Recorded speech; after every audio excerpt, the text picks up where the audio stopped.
네, 이한나 연구위원님 모셨습니다. 안녕하세요. 안녕하십니까. 네, 연구위원님 모시고 2차 전지에 대해서 한번 구체적으로 해보는 시간 갖도록 하겠는데, 사실 좀 2차 전지에서 되게 유명하신 분 있잖아요.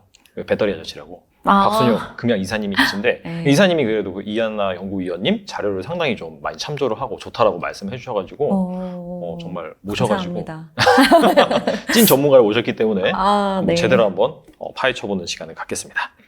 이게 사실 지금은 약간 분위기가 좀 다소 가라앉은 것 같은데 작년 4분기엔 살짝 안 좋았단 말이에요, 2차 전지가.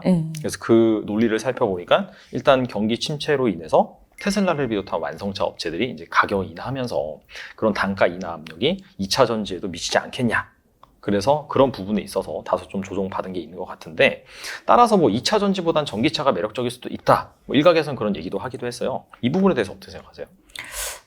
사실 가격 인하에 대한 부분들 최근에 테슬라 움직임 좀 보시면은 다시 올리고 있죠. 최근에 다시 또 올린다고 기사 나왔어요. 뭐 중국, 맨 처음에는 이제 미국에서 먼저 올렸었고, 그 다음에 이제 중국에서 지금 또 다시 가격 인상하고 있어요. 그래서 어떻게 보면 2022년에 본인들이 생각했던 목표했던 판매량을 이루지 못했어요. 이제 그렇다 보니까 이제 Q를 이끌어 올리겠다라는 측면이 좀 컸던 것 같고, 시장 점유율 확대 전략으로 가는 이런 길인데, 가격 조금 인하를 해줬더니 그것도 딱 2021년만큼 가격을 인하를 해줬거든요.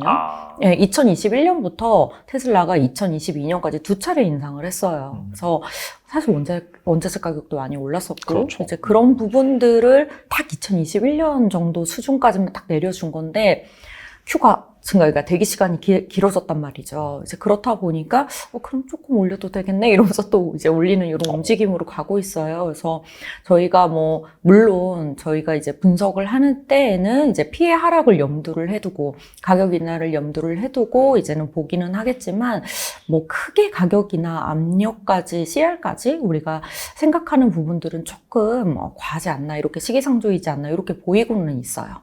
근데 우선은 장기적인 흐름으로는 사실 배터리 가격이 좀 내려가 줘야 저희 본격적인 QA 성장을 좀 볼 수 있기 때문에 장기적으로는 사실 그렇습니다.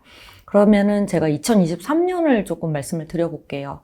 2023년에 저 2022년 4분기 때, 그러니까 4분기가 아니라 12월에 조금 이제 하락이 있었다, 이제 그 부분을 말씀을 하셨는데, 그때 우려했던 게 사실 이거였죠. 첫 번째로는 이제 실적 어닝 쇼크에 대한 부분도 있었지만, 2022년에 EV 판매량 자체가 50% 이상, 54% 이상 나왔단 말이에요. 결론적으로 이렇게 열어놓고 보니까.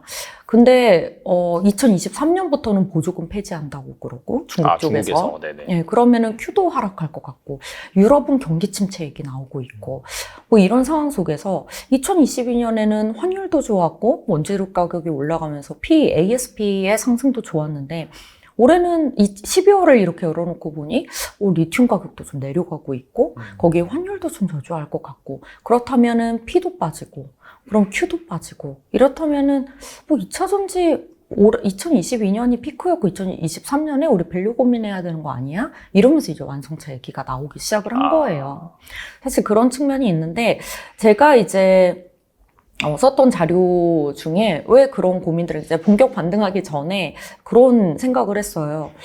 왜 그런 고민을 하지? 2022년에 실제 EV 판매량은 54% 이상 성장을 했겠지만 우리나라 배터리 기업들은 QA 성장이 전혀 없었는데 왜 이거를 이렇게 전체적인 글로벌 판매량에 묻혀서 생각을 할까 해서 이제 그 내용을 좀 열어봤었던 거였죠. 그래서 내용을 좀 열어보면 이제 Q에 대한 부분을 좀 설명을 드리면 EV 판매량 자체에서 54% 이상의 성장은 중국의 로컬 기업들이 대부분 성장을 이끌었습니다. 그래서 중국의 1위, 작년에 중국 내에서 1위 판매량은 BYD가 기록을 했죠. 맞아요. 원래 항상 테슬라였었어요.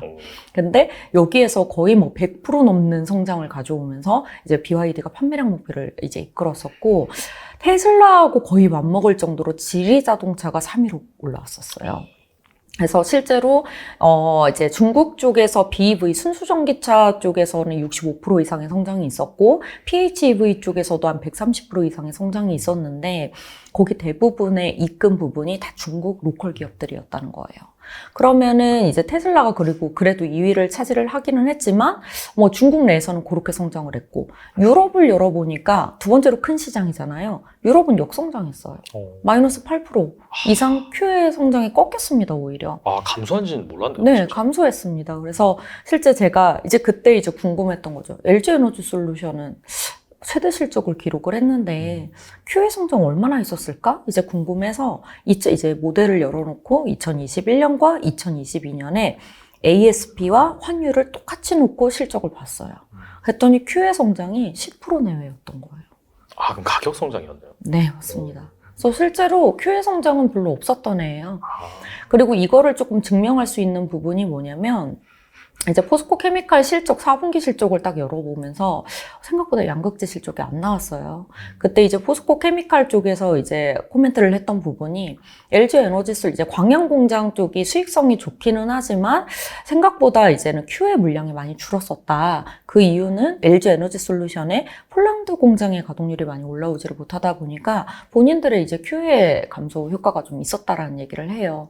실제로 LG 에너지 솔루션도 작년에 Q의 10% 성장은 중국의 테슬라에서 거의 대부분 받았던 거였고 유럽 쪽은 역성장이었다고 보시면 됩니다. 어쨌든 대장주니까 LG 에너지 솔루션 중심으로 말씀을 드리는 건데 LG 에너지 솔루션 중심으로 해서 우리가 P 부분은 크게 하락하고 만약에 Q도 줄어든다 이렇게 볼 필요는 없다는 거죠. 그래서 첫 번째로는 Q 부분을 한번 이제 말씀드린 김에 조금 더 정리를 드리면은 작년에 유럽 역성장에 중국 쪽에 테슬라 쪽도 성장률이 그렇게 높지만은 않았다. 그래서 실제로 테슬라도 LFP 일부 가져가고 이제 LG 에너지 솔루션이 일부 가져가잖아요. 그래서 그 부분에 의해서 딱 10% 내외 성장이 있었던 거예요. 근데 올해는 어쨌든 테슬라가 Q를 증가를 시키겠다고 마음을 먹으면서 가격 인하를 하고 있다. 그럼 CR 걱정보다는 작년에 중국 쪽에서 성장하지 못했던 3원계 배터리가 올해부터는 테슬라 중심으로 3원계 배터리의 성장을 더 바라볼 수 있다라는 측면으로 봐야 될 것 같고, 그리고 이제 미국이죠. 미국이 들어와요. 그래서 LG 에너지 솔루션 같은 경우에는 작년에 이제 디자인 캐파 중심으로는 50기가와트 정도였는데 올해 100기가와트 2배가 늘어났는데 실제 가동률로 보면은 훨씬 높아요. 가동률로 보면 미국이 작년에 16기가와트, 올해가 나중에 이제 50기가와트가 들어오니까 60기가와트 정도로 본다면은 저희 여기에서만 또 외형 성장폭이 커지게 되겠죠. 그래서 제가 보기에는 우선은 우리 Q 너무 걱정하지 말자. 지금 LG 에너지 솔루션 중심으로만 많이 말씀드리긴 했는데 Q는 작년에 3원계 배터리 Q의 성장 없었다가 결론이에요. 저는. 2023년에 작년 바닥 찍고 오히려 올해는 Q의 성장하는 해다. 우리가 전체 EV 판매량으로만 봐주지 말고 결국에는 국내 주식, 국내 종목들, 기업들을 보는 거기 때문에 그 측면을 조금 주목해야 되지 않을까 이렇게 보고 있습니다. 오히려 작년에는 Q가 저조했고 올해가 더 그런 기저효과 그런 것들을 맞물리면서 더 좋아진다 그렇게 볼 수가 있겠네요. 네, 맞습니다.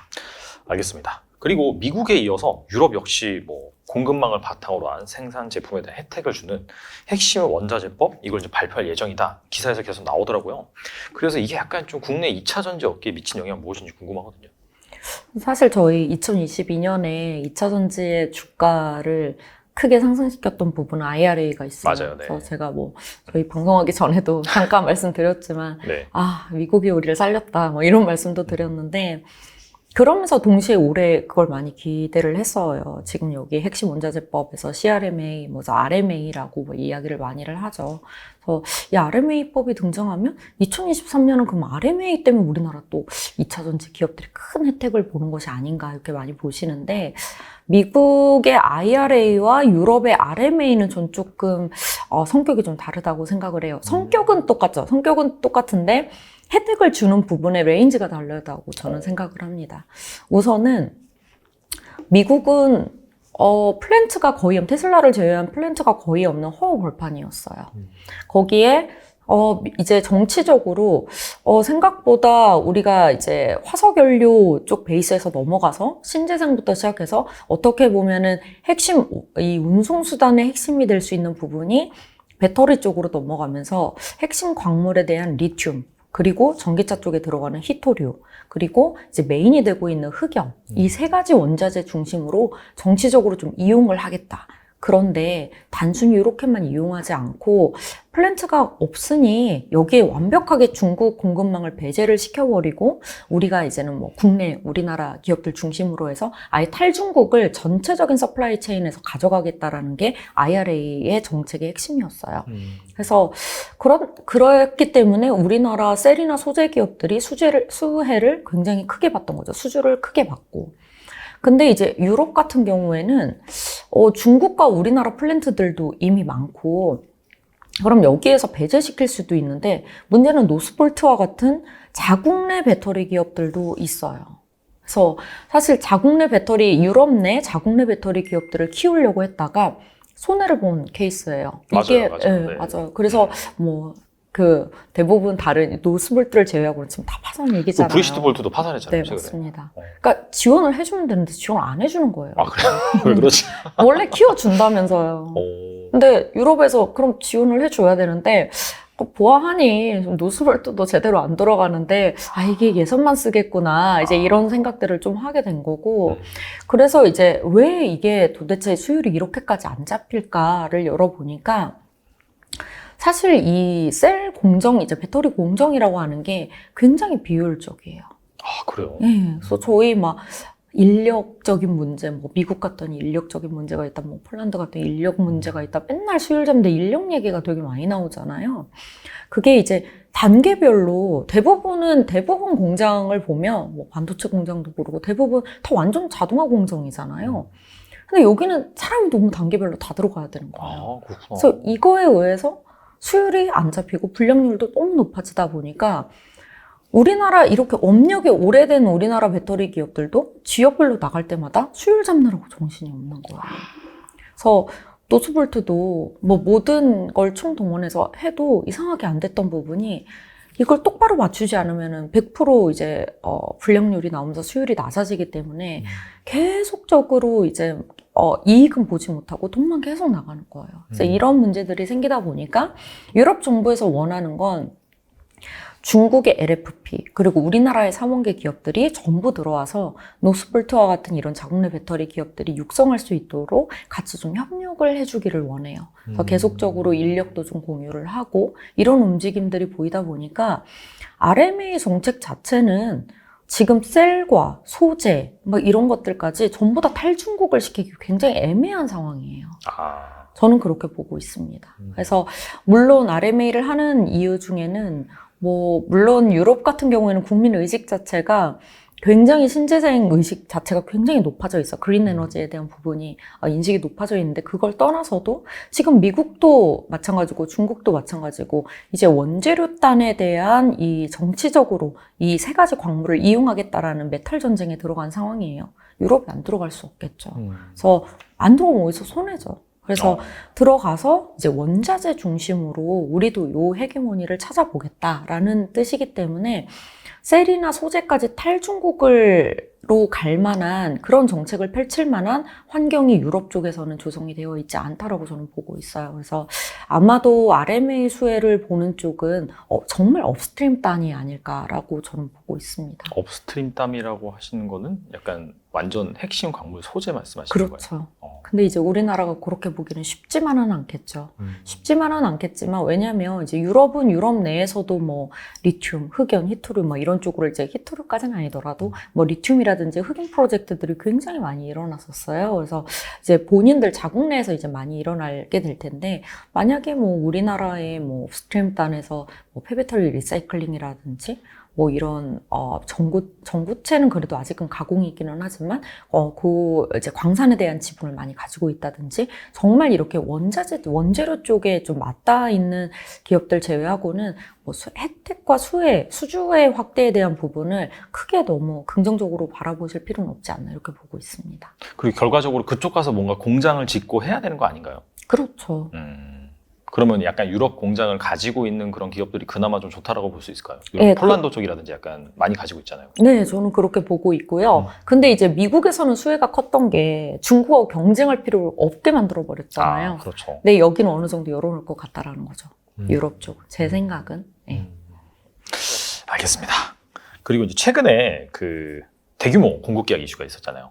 삼성 SDI가 이제 포스코 케미칼과 대규모 공급 계약을 체결을 했는데 이게 보니까 거의 역사상 거의 가장 큰 규모가 아닐까. 네. 공시된 그런 기준 봤을 때는 예, 맞습니다. 10년간 40조 원 규모니까. 예.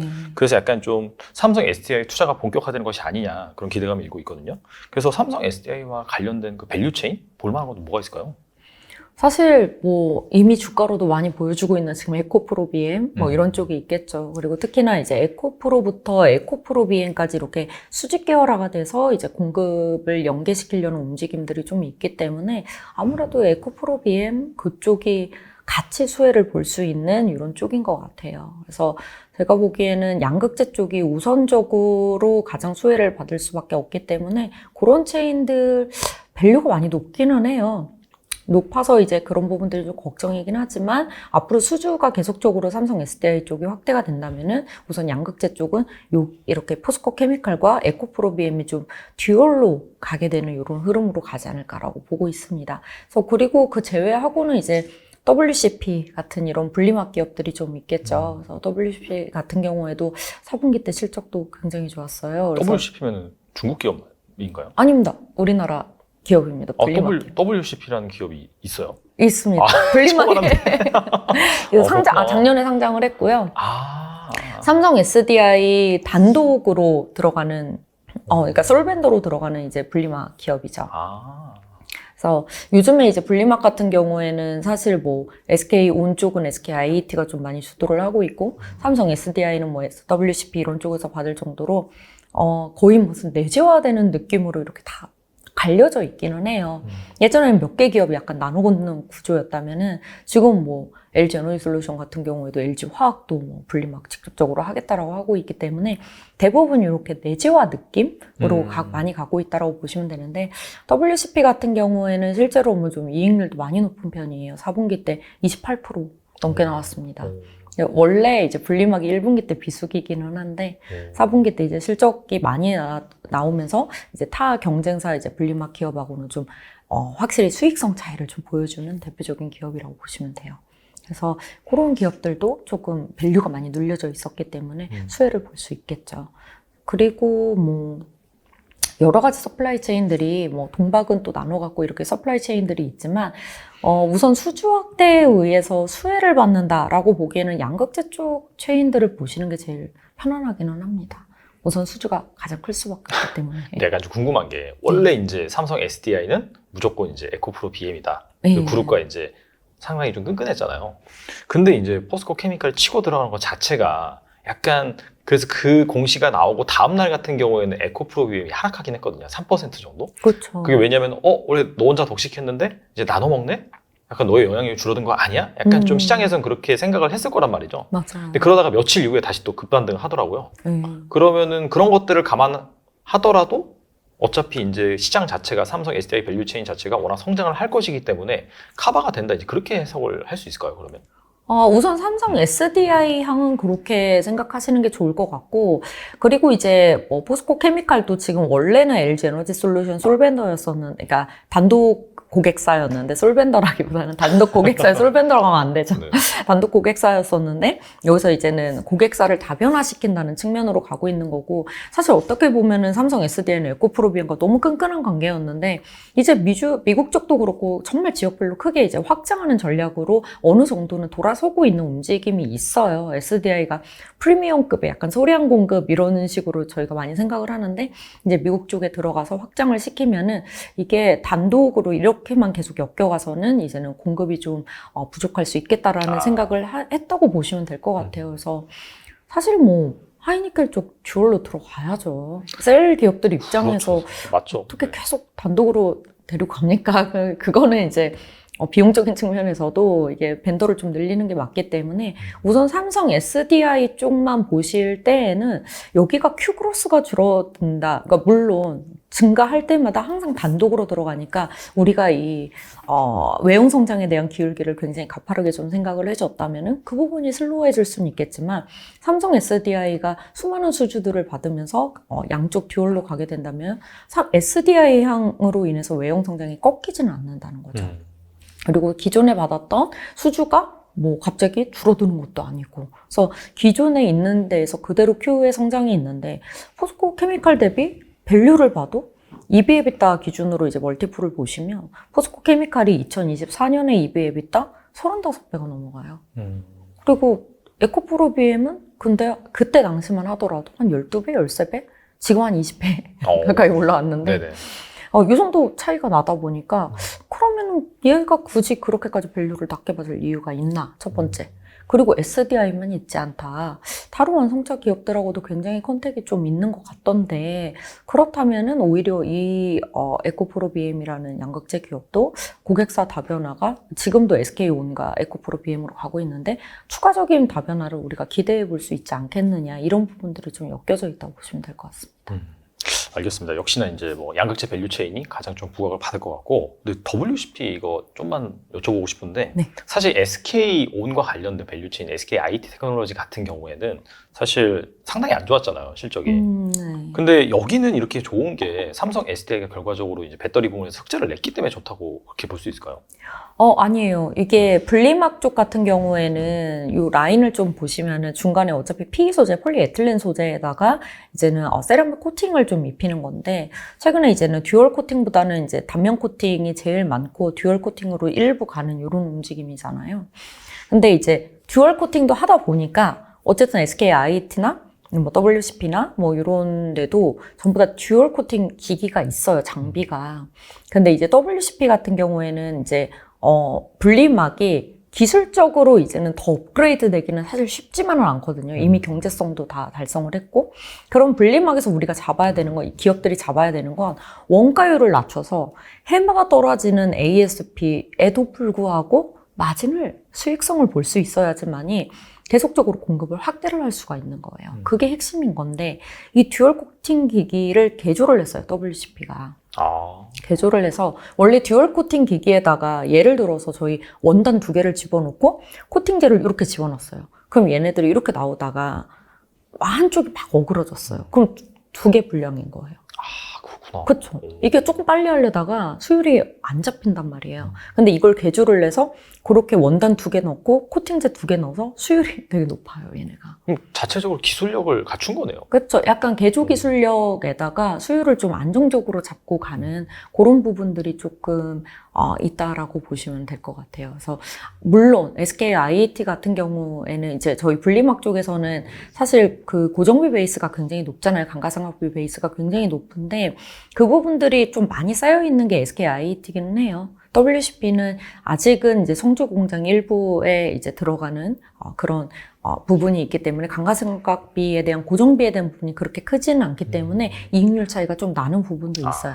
물론 있지만 그런 기술력 차이도 분명히 보유를 하고 있고 그래서 이제는 일반적으로 요거 개조를 해서 생산 속도를 좀 비교를 하는데 생산 속도가 이제는 SK IT 대비해서는 뭐 한 1.5배 정도 높다라고 이제는 좀 어느 정도 인지가 되어 있는 상황이에요. 그리고 SK IT 같은 경우에도 그런 점에 있어서는 그렇게 개조를 통해서 생산 속도를 높이려고 하고 있기 때문에 향후에는 SK IT도 점점 이제 좋은 흐름으로 가지 않을까라고 보고 있습니다. 캐파가 아무래도 SK온이 좀 과감하게 증설을 했잖아요, 과거부터. 네. 그러다 보니까 이제 같이 좀 많이 증설을 하다 보니까 감가상각비 이게 좀 많이 지출이 되는 거고. 네, 그럼 에비타 관점에서 봤을 때는 그렇게 나쁘진 않겠네요, 그래도. 우선 캐파 차이 크죠. 캐파 차이가 크기 때문에. 근데 이제 WCP도 계속 이제 주목을 해보셔야 되는 부분은 이게 워낙 생산 속도라든지 원가율을 낮출 수 있는 기본 기술이 좀 있다 보니까 다른 고객사들에 대한 다변화에 대한 부분도 조금 계속 눈여겨보실 필요는 있을 것 같아요. 그리고 이제 자연스럽게 SK 관련 밸류 체인으로 좀 넘어갈 필요가 있을 것 같아요. 앞서서도 SK IT 말씀도 드렸는데 가장 소외되어 있는 게 지금 SK 밸류 체인이잖아요, 그렇죠? SK 이노베이션 같은 경우에는 뭐 사실 그 정유랑 또 2차전지 같은 비즈니스를 하고 있다 보니까 상대적으로 좀 시장의 시선을 덜 끈 그런 부분도 있는데 그 다음에 적자를 또 아직까지도 내고 있고 그래서 상대적으로 소외가 되고 있는데 보니까 이제 올해는 흑자 전환할 수 있다 그런 얘기들이 나오고 있더라고요. 어떻게 보시는지 좀 궁금합니다. 우선 제가 SK온은 커버를 하고 있지는 않아요. 뭐 그렇지만 이제 전체적으로 제가 생각하는 뷰에 대해서 좀 말씀을 드리면은 우선은 그 실적 발표를 통해서 올해 흑자 전환 가능성을 열어놓기는 했고, 그래서 연간 한 영업이익률 기준으로는 적자폭을 크게 축소를 시키겠다. 그래서 한 마이너스 5% 정도 제시를 하고 있어요. 그래서 그런 부분들은 많이 긍정적으로 보이고 있고.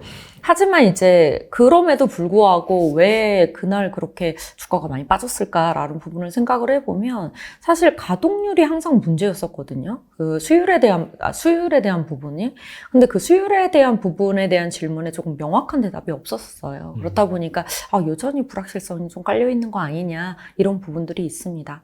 근데 전반적인 저의 이제 생각은 지켜봐야 된다. 첫 번째는 이제 자금 조달 계속적으로 할 수 있을지 조금 더 지켜봐야 되고, 두 번째로는 흑자 전환 올해는 무조건 해야 된다.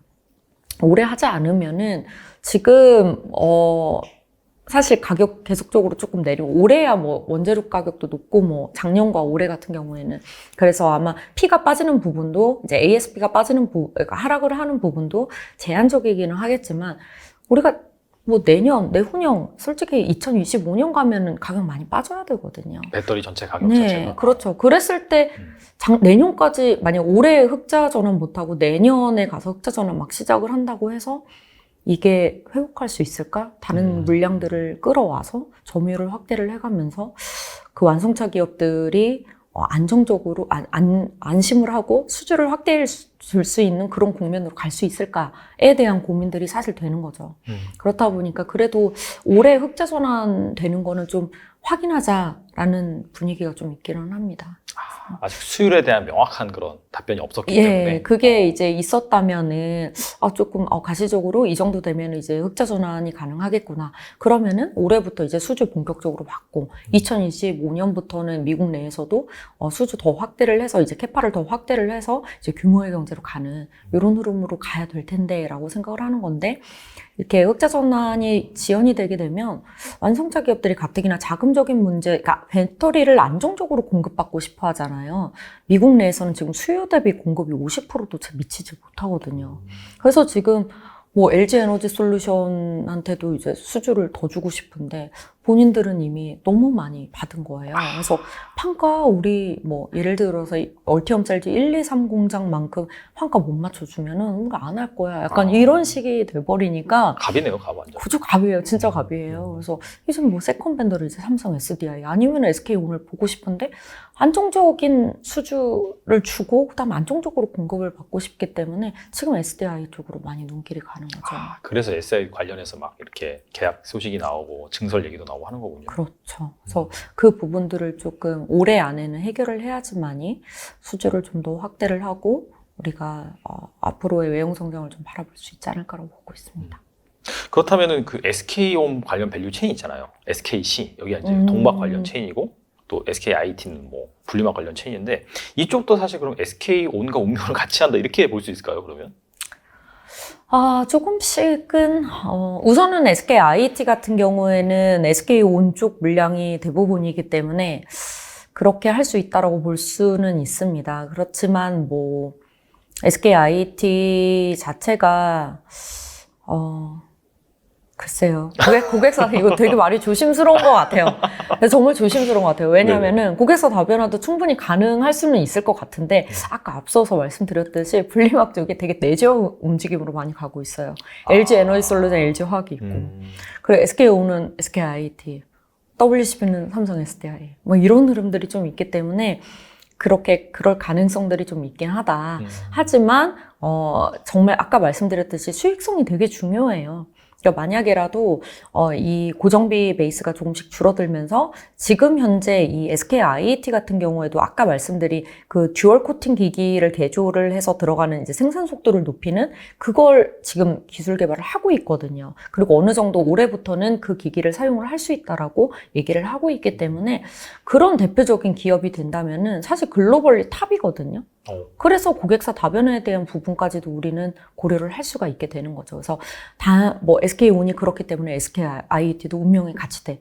그래서 밸류가 이렇든 저렇든 건 좀 아닌 것 같아. 이렇게 보기보다는 오히려 밸류가 좀 많이 눌려 있을 때 눈여겨보실 필요는 있을 것 같습니다. SKC는 어떻게 보세요, 그러면? 우선은 SKC도 이제 화학 쪽이기 때문에 제가 정식 커버를 하고 있진 않아요. 근데 이제 SKC는 뭐 단순히 동박, SK 넥실리스만 있는 것 뿐만이 아니고 저희 실리콘 쪽 이제 넥시온이라고 하는 기업이 자회사로 가지고 있으면서 2024년부터는 실리콘 응급제 쪽도 양산이 좀 시작이 될 거예요. 근데 이게 물론 SK온 쪽으로 대부분 나가는 거기는 하지만 SK온 쪽이 그렇다고 저희 배터리 셀에서 사라지는 건 아니잖아요. 근데 SKC 같은 경우에는 실리콘 응급제 쪽도 이제 시작이 되는 이제 본격 시작하는 거기 때문에 Q가 외형이 성장할 수밖에 없는 이제 소재군을 가지고 있는 거고, SK 넥실리스 같은 이런 동박 쪽은요, 내재화 흐름은 또 아니에요. 왜 그러지? 여기는 사실 생각해보면 저희 분리막은 아까 말씀드렸듯이 안에가 폴리에틸렌 소재예요. 그리고 위에 세라믹 코팅이면은 화학기업들이 되게 접근하기 쉬운 소재들이 많이 있어요. 근데 동박은 이제 금속박을 가지고 가공을 하는 이런 쪽이기 때문에 오히려 철강이나 이런 쪽 베이스, 비철 금속 쪽 베이스. 그래서 그렇죠. 예전에 이제 고려아연 쪽에서도 우리 동박 할 거야 이런 얘기들을 할 수 있을 정도로 이제 그런 베이스기도 하고요. 그리고 여기 역시도 이제 캐펙스 자체가 굉장히 크죠. 그래서 고정비 처음에 들어가는 자본 비용이 좀 높다 보니까 수익성이 정말 크고 앞으로도 수익성 크게 가져갈 수 있는 이런 시장으로 가게 된다면 많은 기업들이 이제 뛰어들겠지만 이제 그렇진 않는 흐름으로 좀 가고 있는 거죠. 우선은 화학 기업들이 쉽게 접근할 수 없는 부분, 대부분 배터리 소재에 대한 이제 포트폴리오 다변화는 화학 기업들, 정유 화학 기업들이 좀 많이 하고 있거든요. 그런 측면에서 좀 비켜놨다라는 측면, 그리고 처음에 자본 비용이 좀 많이 들어간다는 측면 등등에서 아직까지는 몇 개 기업이 좀 장악하고 가고 있습니다. 그러니까 신규 이 시장에 진출하기가 만만치는 않다, 그렇게 볼 수 있을까요? 만만치도 않고 실제로 대만 중국 기업들도 좀 있긴 했어요. 근데 이제 주 SK 쪽에서 보면은 이 왓슨이라든지 이런 동박 기업들에 대한 지분도 되게 많이 들고 있어요. 그래서 어떻게 보면은 SK 그룹 전체 내에서 조금 동박이라는 시장을 좀 크게 과점하면서 가는 이런 흐름으로 가고 있다고 보시면 될 것 같습니다. 그래서 사실 내용은 되게 좋은데 이제 제가 과거에 이제 화학을 봤던 이제 뷰로 좀 말씀을 드리면은 이게 이제 예전에 SK 그러니까 전혀 안 한다라는 얘기를 하죠. 이제 SK 머티리얼즈를 이제 SK 쪽에서 이제 그러니까 흡수합병을 했는데 네네. 이런 분위기를 자꾸 SKC에서 그래도 설마 자꾸 하는 것 같아요. 아직까지도. 여기도 흡수합병 될 수가 있다? 전혀 할 생각이 전혀 없음에도 불구하고 그냥 SKC라는 기업에 대한 그런 어떻게 보면 편견이라고 해야 되나? 이런 부분들이 좀 많이 생겨났고, 그리고 넥시온 같은 이런 실리콘 응급제 쪽이 있고, 최근에 이제 실리콘 응급제 쪽 핫하거든요. 그래서 각광을 받을 수 있음에도 불구하고 SK 머티리얼즈가 이제 먼저 양산을 사실 시작을 하는 분위기다 보니까 이런 여러 가지가 조금 맞물려 있는 게 아닌가라고 보고 있습니다. 방금 말씀하신 거는 의문점이 다소 좀 해소가 된다면은 또 이렇게 빠르게 제가치를 찾아갈 수도 있겠네요. 네, 맞습니다. 저도 그렇게 보고 있습니다. 아무튼 간에 좀 소외되어 있는 그런 기업들이기 때문에 잘 보시면은 또 좋을 것 같습니다. 그리고 이제 실리콘 응급제 앞서서도 말씀해 주셨는데, 그리고 CNT 도전대 등 2차 전지 효율을 높이기 위해서 이제 각종 첨가제, 신소재 이런 것들이 좀 부각이 되고 있어요. 그래서 이 분야에서 좀 경쟁력을 갖고 있는 기업이 무엇인지 궁금합니다. 실리콘 응급제 쪽이 지금 2022년까지만 하더라도 저희 크게 차종 한 3개 정도의 소량 조금씩 들어가고 있었어요. 대표적으로 실리콘 응급제 얘기 나오면 이제 LG 에너지 솔루션의 포르쉐 타이칸 얘기가 제일 많이 나와서. 맞아요. 네네. 네, 그래서 거기 나오고 원래 테슬라에도 들어가고 있었고. 원래 들어갔었어요. 네, 시네츠 통해서 파나소닉 통해서 규산 음극으로 해서 좀 들어가고 있었습니다. 원래 제일 먼저 들어갔던 게. 그리고 이제 삼성 SDI 쪽에서도 일부 들어가고는 있었어요. 근데 이게 본격적으로 이제 확대되는 움직임이 뭐냐면, 삼성 SDI가 2022년 하반기부터 젠5라고 하는 이제 배터리를 본격 양산을 시작을 했는데, 여기에 이제 실리콘 응극 5%대로 젠5가 장착이 되는 모든 배터리에는 다 들어갑니다. 그럼 여기도 확대가 되는 부분이 있고, 네네. 그리고 이제는 LG 에너지 솔루션 같은 경우에도 포르쉐 타이칸에서 좀 벗어나서 얼티움 셀즈 2공장이 지금 올해 하반기부터 양산이 되거든요. 그쪽에는 실리콘 응급 8%대로 다 들어가겠다라는 얘기를 하고 있어요. 그래서 이제 대주전자재료도 뭐 전동구공구 쪽도 그러지만 얼티움 셀즈 향으로 해서 이제 증설을 하겠다 이런 얘기들을 하고 있는 거고. 그리고 이제 SK온 쪽 F150 2023년 출시 F150에도 실리콘 한 3에서 5% 정도로 SK 머티리얼즈가 먼저 양산이 시작이 됩니다. 그래서 이런 식으로 차종이 대폭 확대되는 해가 올해예요, 사실은. 그게 본격 적용이 되는 거는 이제 뭐 얼티움 셀즈도 한 4분기쯤 들어올 테니까 내년이 정말 본격이고 이제 올해는 수주 받아가지고 양산하는 이런 흐름으로 가게 되겠죠. 그러면은 실리콘 응급제야말로 이제 본격적인 성장이다라고 볼 수가 있는데 사실 뭐 대주전자재료 국내의 대표적인 실리콘 응급제 기업하면 대주전자재료 뭐 SK 머티리얼즈 뭐 이 정도가 있는데 이제 대주전자재료를 많이 보죠. 이제 그런데 생산으로 보면은 삼성 SDI 쪽은 중국의 BTR이 생산을 하고 LG 에너지 솔루션은 대주전자재료 쪽 그리고 SK온 쪽은 SK 머티리얼즈하고 SKC의 넥시온 뭐 이런 식으로 전개가 될 거라고 보고 있어요. 그래서 대주전자재료 쪽도 앞으로 뭐 실리콘 응급제 쪽에서는 계속 눈여겨볼 만한 기업이 될 수 있을 것 같고 근데 이 실리콘 응급제를 적용을 할 때는 CNT, 탄소 나노 튜브라고 하는 도전제를 무조건 다 적용을 해야 돼요. 실리콘의 팽창을 막아줄 수 있을 만한 그 긴 탄소 사슬의 소재이기 때문에 이게 없어서는 사실 안 됩니다. 근데 이 CNT 도전제 서플라이 체인이 파우더 기업과 분산제 기업으로 나뉘어요.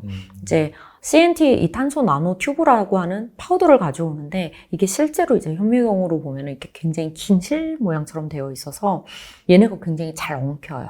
엉키면 흑연이에요. 아, 그래요? 그러면 괜히 CNT 만들어 놓고 흑연 갖다 집어넣는 거랑 똑같잖아요. 그렇죠. 그래서 얘네를 잘 풀어줘야 돼요. 그래서 분산제를 무조건 사용을 또 해야 됩니다. 그래서 이 SW, 그러니까 싱글월, 정말 단일벽 CNT로 실리콘 응급제 도전제로 들어가는데 거기에 분산제 기업이 이제 국내에는 나노신소재라고 하는 기업이 있어요. 그래서 글로벌 독점이에요. 거기밖에 못해요? 못합니다. 그게 그렇게 분산제는. 어려운 기술이에요? 근데 그러면? 엄청 어려운 기술이죠. 왜냐면은 이게 사실 뭐 아니다라고 얘기하는 이제 파우더 기업들 중에는 아니다라고 얘기하는 기업들이 있어요. 근데 사실 생각해보면 이 도전제를 만들 때 CNT 파우더 자체는 전체에서 한 5% 정도 들어가고요. 나머지 이제 용매 가지고 기화시켜서 그러니까 용매를 집어넣어서 분산을 시켜서 기화시킨 다음에 얘네들 다 풀어낸 상태로 도전제를 만드는 거거든요. 그러면은 파우더 하는 기업보다는 분산제 하는 기업들이 이익률도 높고 부가가치도 굉장히 높아요. 그래서 원래 이제 SW, 그러니까 단일벽 CNT는 기술력이 엄청 높은데 그 위에 이제 흑연에서 이제 내려오다 말았을 때 이제 이 SWCNT보다는 조금 기술력이 떨어지는 MWCNT라고 해서 양극도 전제 쪽으로 들어가는 게 있어요. 거기 파우더 하는 기업들은 꽤 많거든요. 이제 뭐 LG 화학이라든지 뭐 금속화학이라든지 다양한 기업들이 있는데 이 기업들이 엄청 분산제를 하고 싶어 해요. 부가가치가 높으니까. 그럼 다 하면 진짜 좋잖아요. 그렇죠. 근데 아직까지 사실 못하고 있어요. 못하면은 사실 기술 자격이 높은 거죠. 높은 사실. 거죠. 네. 근데 MWCNT 분산제도, 그러니까 이게 왜냐면 MWCNT는 실 길이가 요 정도고, 그럼 요 정도 되는 실 길이가 엉켜봤자, 설마 이만큼 되는 실 길이 풀어내는 것보다는 쉬울 거 아니에요. 근데 요것도 지금 안 되는데, SWCNT 분산제는 더 진입 장벽이 높겠죠. 그래서 제가 보기에는 뭐, 분산제 쪽에서 SWCNT 분산제 기술 진입 장벽은 분명히 높고 거기서 독점을 하고 있기 때문에 사실상 뭐 올해 하반기부터는 미국, 유럽, 일본에서 또 양산이 시작이 돼요. 지금은 한국, 중국 중심이고요. 그럼 2024년 가면은 한국, 중국, 미국, 유럽, 일본에서 지역별 매출 비중이 비슷해지는 해가 돼요. 아, 그게 다 나노신 소재에서 나온다. 네. 왜냐면은 본인들이 독점이니까 지금 뭐 테슬라도 들어가고 배터리 셀 사면서 다 말씀드렸잖아요. 그럼 파나소닉도 들어가니까 일본에다 짓고 이런 식으로 다 되는 거죠. 네. 들으면 들을수록 대박이네요. 좋긴 좋은데 최근에 주가 진짜 많이 올랐어요. 아니, 어젠가 그젠가 엄청 오르더라고요, 갑자기. 그거는 이제 뭐 테슬라 뭐 4680 그 전극 공정, 건식 전극 공정이 저희 막 수요일 계속 안 잡힌다고 했었는데 그 트위터에다가 또 쓰셨잖아요. 그러니까 그래서 네, 그런 영향들이 좀 있죠. 궁금한 게 실리콘 음극재 같은 경우에는 방금 세계 기업 말씀해 주셨는데 그거 말고도 한솔케미칼이 만든다 그러고 몇몇 업체들이 그런 뭐 도전한다, 뭐 양산할 거다 얘기를 하더라고요. 이거는 약간 진입 장벽이 어느 정도 되는 거예요? 진입 장벽 높기는 하죠. 그러니까 물론 높아요. 근데 이 실리콘 음극재 기술도 이야기하자면 참 긴데 정말 참 긴데 간단하게 말씀드리면은 실리콘 음극재의 기술에 그 정말 진입 장벽이 그러니까 필요로 하는 기술이 전체 흑연 대비 실리콘의 비중이 10% 농도 이상은 올라가길 원해요. 그래서 이게 정말 기준이 될 것 같아요. 근데 이제 그 이전까지는 쏙쏙들이 좀 나올 수는 있을 거는 같은데 만약에 10% 농도를 넘기는 기업이 나온다. 그러면은 그거는 정말 다른 측면으로 가게 될 것 같아요. 약간 게임 체인저 관점에서. 그렇죠. 그래서 아직까지는 진입 장벽이 여전히 높긴 하지만 셀 기업들이 요구하는 조건이 되려면 10% 농도를 넘겨야 된다. 저는 그렇게 보고 있고 만약에 10% 농도가 넘겨지는 그 순간에는 실리콘 음극재에 그 적용이 되는 차종은 정말 대폭 확대가 될 거라고 저는 보고 있습니다. 실리콘 음극재가 이제 충전 속도를 빨리 단축시키는 그런 기능이 있나요? 사실 전반적인 에너지 밀도를 높입니다. 주행거리를 좀 더 길게 하고요. 근데 이제 사실 실리콘 음극재도 에너지 밀도를 높이고 이제 하이니켈로도 높이고 하면 주행거리가 더 길어지니까 좋다. 이런 측면도 있는데 최근에 이제 양극재 쪽도 하도 하이니켈로 가다 보니까 이게 니켈과 리튬 쪽에서 생겨지는 이런 발화들이 좀 있어요. 그래서 그런 부분들을 양극재 쪽을 상대적으로 좀 안정화를 시키면서 음극재 쪽으로 좀 에너지 밀도를 제대로 올려보자. 이런 니즈가 좀 있다고 보시면 될 것 같습니다. 확실히 그런 거는 이제 향후 몇 %까지 올리느냐 그게 이제 관건이고 그런 걸 달성하는 기업이 정말 좀 부각을 받을 수가 있다. 그렇게 볼 수 있겠네요. 네, 맞습니다. 근데 대주전자재료 같은 경우 올해 초에 막 시설 투자도 자기 자본 대비 막 몇십 %에서 어마어마하게 했잖아요. 네. 그러면 이게 자신감이 있다라고 볼 수 있는 건가요? 그만큼? 네, 우선은 어느 정도 이제 이게 실리콘 음극재가 우선은 전동 공구 쪽으로도 좀 들어가요. 다른 쪽으로도 들어가고, 앞서 말씀드렸듯이 이제 얼티엄 셀즈향 같은 경우도 좀 준비를 해야 되기 때문에, 이제 뭐 올해 4분기부터 양산 시작해서 들어가려면은 사실 필요하죠. 기사 보니까 지금 이제 올해가 5,000톤이고 2030년에 뭐 8만 톤까지 확장한다 그런 얘기도 있던데. 이제 그건 계획이고요. 이제 지켜는 봐야 되겠죠. 왜냐면은 우선은, 이제 고객사에서 원하는 디자인을 맞춰주면서 수요를 높여서 제대로 안정적으로 양산을 할 수 있느냐는 이제 그때 가서 조금 열어보기는 해야 됩니다. 하지만, 어쨌든 지금은 대주전자재료가 거의 단독으로 이제 실리콘 음극재를 LG 쪽으로 이제 공급을 하기 때문에 그런 부분들은 여전히 높게 살 수 있지 않나라고 보고 있습니다.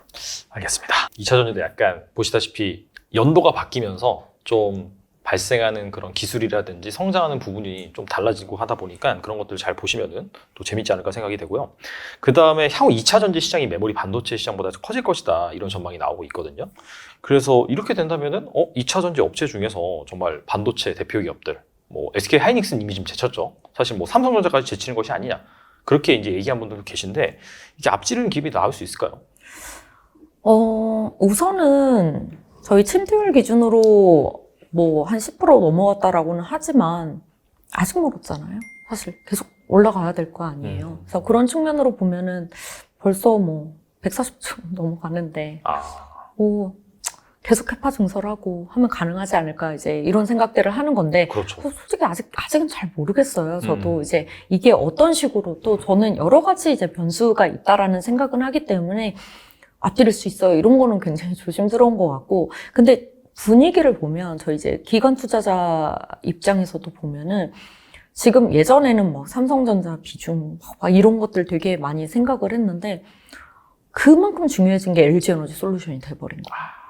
올 한 해의 수익률을 좌지우지할 수 있는 그 기점이 된 그런 대표적인 섹터가 2차 전지가 됐고 그 대표적인 주도주가 LG에너지 솔루션이 됐기 때문에 그럴 가능성, 그러니까 그 정도로 중요한 위치에 올라선 건 맞다라고 보고 있습니다. 가능성이 없진 않다. 그렇게 이제 볼 수 있겠네요. 네, 조금 지켜봐야죠. 네.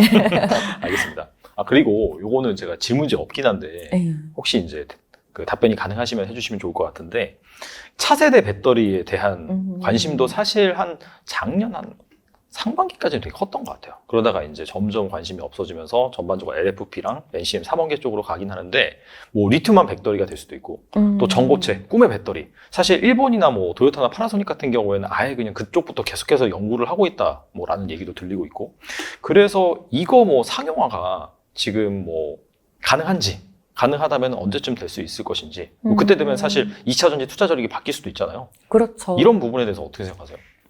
우선은 SDI 쪽에서는 2027년 얘기를 하고 있고, 일본 쪽에서도 2028년부터는 본격적으로 EV 쪽에 적용해서 이제 들어가는 거 이야기를 하고 있기 때문에, 우선 나와보는 거 보긴 해야 되겠죠. 근데 이제 제가 보기에 본격적으로 뭐, 우선은 리튬항보다는 전고체 쪽이 조금 빠를 수 있을 것 같아요. 만약에 들어가게 된다면. 이유는 뭐냐면, 대부분 저희 전고체 전지를 생각을 할 때 리튬항하고 이렇게 같이 그러니까 리튬황 전지에 전고체가 들어가는 이런 디자인으로 많이 생각을 하는데, 그렇게까지 들어가면은 모든 서플라이 체인들이 다 바뀌어야 돼요.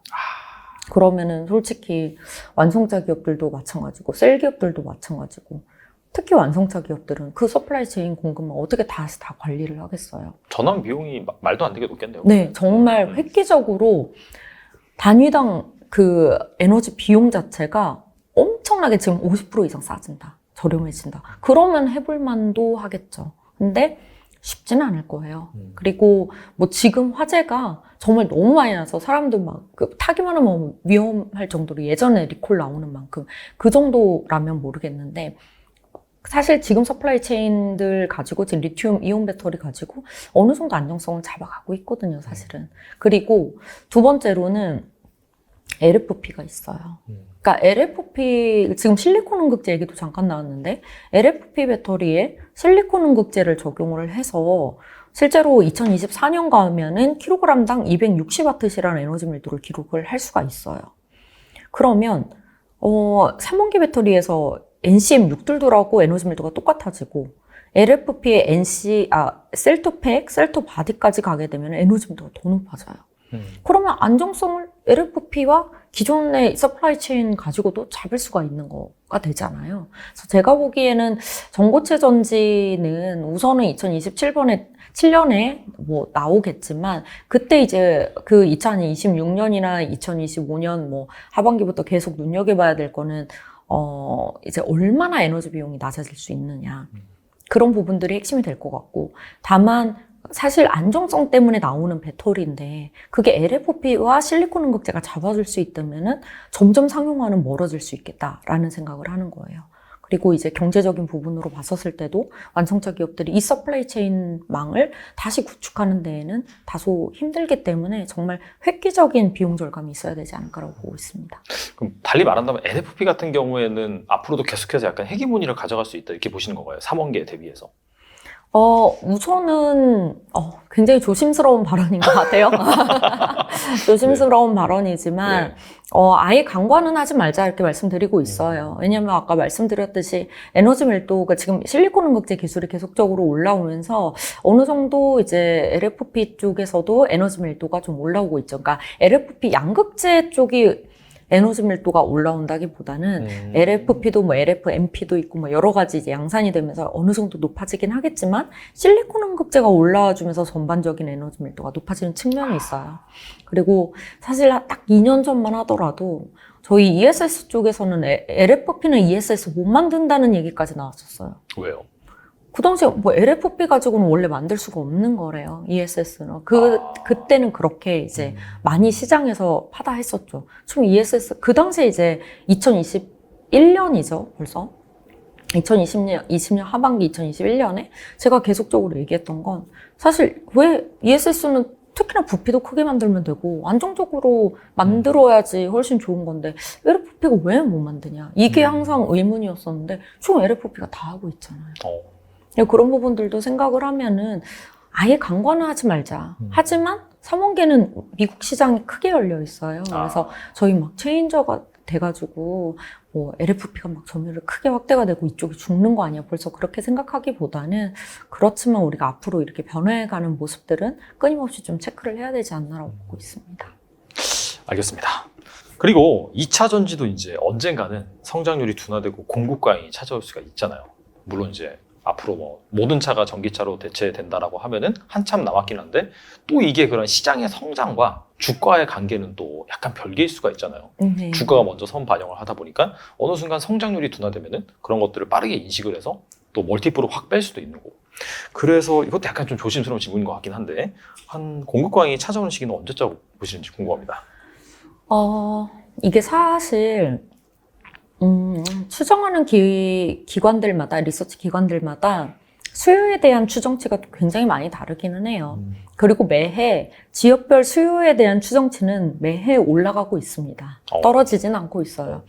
근데 지금 현재 그냥 수요 추정치로 보고 이제 지역별로 보면 중국은 아시다시피 이미 공급 과잉이었죠. 예전부터 이제 공급 과잉이었고. 네. 유럽 같은 경우에도 올해부터 이제 중국의 뭐 LFP 기업들이 좀 많이 들어와요, 사실은. 뭐 거시안이라든지 EV에너지, CATL 이런 기업들이 유럽 스위스 중심으로 해서 양산이 좀 크게 확대가 되기 때문에 유럽 쪽에서도 사실은 지금 현재 어느 정도 수급이 맞습니다. 타이트하지는 않습니다. 그리고 그럼 결국은 미국이에요. 아까 미국은 수급이 수요 대비 공급이 아직 50% 미만이에요. 그럼 엄청 배터리 공급이 많이 필요한데 2025년 정도에 들어오는 캐파가 좀 생산 능력이 좀 많기는 합니다. 많이 몰려 있어서 그때쯤 되면 수급이 타이트하지는 않습니다. 하지만 이제 뭐 수요 추정치가 올라가게 된다면 도로 타이트해질 수가 있겠죠. 근데 지금 현상으로는 2025년 정도 가면은 원재료 중에 리튬도 그렇고, 니켈도 그렇고, 그리고 이제 지역별로 이제 배터리 셀 쪽도 그렇고, 수급이 타이트하지는 않은 해가 2025년이다라고 보고 있습니다. 그때 되면은 사실 또 배터리 단가가 좀 빠르게 하락할 수도 있겠네요. 그러면. 그렇죠. 그러면서 또 사실 수요 추정치가 바뀔 수도 있어요. 그렇기 때문에. 네. 그래서 그때 정도 되면은 가능성이 있다. 네, 그렇게 좀 보고 생각을 있습니다. 해볼 수 있겠고, 주가 같은 경우에는 그런 것들을 알고 있다라고 한다면은 어느 정도 이제 시기가 된다면 좀 압력이 작용할 수도 있겠네요. 그렇죠. 한 해 앞서서 많이 작용을 할 수가 있겠죠. 알겠습니다. 뭐 조금만 생각해 보시면 그 시점이 언제인지 잘 생각을 하실 거라고 생각이 되고요. 자, 그 다음에 지금까지 이제 2차 전지에 대해서 다양한 이슈, 뭐 투자 아이디어 알아봤는데 위원님께서 꼽는 2차 전지 탑픽 주식은 무엇인지 궁금합니다. 우선은, 소재 쪽 너무 좋기는 해요. 배터리 소재 쪽 너무 좋고, 상반기까지 양극재 쪽에 대한 수주에 대한 모멘텀은 끝도 없이 나올 겁니다. 하지만 저희 항상 밸류가 너무 높아졌을 때는 한 번 정도 변동성이 있어요. 그렇기 때문에 저희 밸류 체크는 소재 쪽은 무조건 해야 된다. 올해는 그 투자 포인트가 되게 명확해요. 사실 보면은 미국 중심으로 해서 외형 성장이 크게 일어날 만한, 실적으로 반영될 만한 곳은 밸류를 높게 줄 수가 있어요. 그게 LG 에너지 솔루션 쪽이 되는 거고, 실적으로 반영되지는 않더라도 미국 내 수급이 너무 타이트해요. 전부 다 미국이에요, 사실 포인트는. 네. 미국 내 수급이 너무 타이트한데 과연 어떤 기업이 수주를 더 가져갈 수 있을 것인가 라고 봤었을 때 삼성 SDI 쪽이 올해는 좀 유리하다라는 측면이 있죠. 그래서 제가 보기에는 오히려 소재 쪽은 굉장히 단기 이슈에 의해서 급등락이 많이 심할 수 있고 뚜렷한 포인트를 가져가기에 애매한 측면들이 이미 밸류가 좀 많이 높기 때문에 애매한 측면들이 있을 수 있다. 그렇다면은 올해는 소재보다는 셀 위주로 좀 보자라고 말씀을 드리는 거고, 소재 쪽에서는 그래서 우선은 트레이딩 영역인 것 같고, 하지만 이제 장기적인 그림은 좋다. 하지만 밸류 높은 기업들은 조금 조심하자 말씀드리고, 그렇지만 이제 근본적으로 성장을 하는 알파 종목 위주로 보시면은 뭐 실리콘 응급제라든지 CNT 도전제 기업들, 그리고 LFP 채택률 확대에 의해서 수혜를 볼 수 있는 뭐 그런 첨보와 같은 이런 LFP 수혜 기업들 같이 보시면은 소재 쪽은 좀 되지 않을까라고 보고 있습니다. 첨보 얘기 나와서 좀 궁금해서 여쭤보겠는데, 첨보도 사실 작년에 별로 좋지 않았잖아요. 그렇죠. 그렇죠. 실적도 별로 안 나오고. 네. 그 다음에 그 첨보가 생산한 전해질이 아무튼간 6불알 인산 리튬 그 가격이 연동이 되다 보니까 그것도 많이 빠져가지고 실적이 안 좋은데, 올해 같은 경우에 좀 달라질 수 있을까요? 그러면? 사실은 그 첨보의 가격이 LiPF6랑 연동되지는 않습니다. 근데 작년에 많이 빠졌던 이유는 그냥 가동률이 너무 많이 빠져서. 근데 사실 제가 이 작년 2022년 한 해는 중국의 LFP 배터리가 주도했던 성장률이었다라고 말씀을 드렸어요. 그럼 첨보가 수혜를 봤어야 정상이에요. 근데 국내에 공장이 있어요. 제로 코로나 정책 때문에 수출을 못했어요. 그리고 작년이 딱 1200톤, 그러니까 증설이 거의 없었던 해예요. 그래서 작년은 전반적으로 실적이 가동률이 내려오면서 외형과 이익률이 빠졌던 그런 해였다라고 보시면 될 것 같고, 올해는 이제 제로 코로나 정책 풀리기 시작을 하고, 그리고 이제 유럽 쪽에서 뭐 좀 전에 말씀드렸듯이 LFP 배터리 중국 3사가 이제 양산이 좀 크게 시작이 돼요. 그래서 이제 올해는 그리고 첨보가 12,300톤 이상의 증설이 들어오는 해예요. 그래서 작년에는 많이 여러모로 실적이라든지 더불어서 이제 가동률이 저조해지면서 좀 밸류도 주가도 좀 눌려 있었던 한 해였다면, 올해는 그 증설에 대한 부분 들어오고 유럽과 중국 중심으로 시장 점유율이 크게 확대가 되는 그런 대표적인 해라고 저는 보고 있습니다. 첨보가 이제 중국 쪽 익스포저가 상당히 크군요. 그렇죠. 저희 특수리튬형 같은 경우에는 LFP 쪽에 더 농도가 짙게 들어가기 때문에 그쪽이 아무래도 비중이 좀 큽니다. 알겠습니다. 확실히 올해 약간 성장이 더 터지는 그런 쪽을 잘 주시해서 보시면은 2차 전지 투자 전략이 쉽지 않을까 생각이 됩니다. 오늘 나와주셔서 정말 좋은 말씀 많이 해주셨는데, 끝으로 투자자분들 위해서 한 말씀만 부탁드립니다. 네, 2차 전지 투자 저 역시도 되게 많이 어렵거든요. 뭐 말씀드리기도 굉장히 어려운 섹터가 돼버린 것 같아요. 그만큼 너무 핫하고 그만큼 좋은 수익률을 가져다 줄 수도 있겠지만 굉장히 저조한 수익률을 가져다 줄 수도 있는 너무 어려운 섹터입니다. 하지만 이제 성장성이 돋보이는 만큼 저희 밸류는 계속적으로 좀 고민을 하시면서 투자 포인트 잘 잡아서 가신다면은 뭐 언제나 항상 높은 외형 성장을 가져올 수 있는 대표적인 성장주다라고 말씀드릴 수 있을 것 같습니다. 네, 많은 투자자들이 사실 관심을 갖고 있는 분야죠. 어떻게 본다면 반도체보다 훨씬 더 관심이 많은, 집중이 되어 있는 상황인데, 자, 그렇기 때문에 옥석을 잘 가릴 필요가 있습니다. 그래서 올해 특히나 주목되는 아이디어, 올해부터 뭔가 성장 포텐이 터지는 그런 아이디어도 말씀해 주셨기 때문에 잘 보시면은 기업명도 나와 있습니다. 그래서 여러분들이 그걸 보고 덥석 사시는 것보다는 추가적으로 공부를 해 보신 다음에 여러분들이 안정적으로 또 포트폴리오 비중까지 감안을 하셔서 투자하시면 좋을 것 같습니다. 네, 지금까지 이한나 연구위원님 나와주셔서 감사합니다. 감사합니다.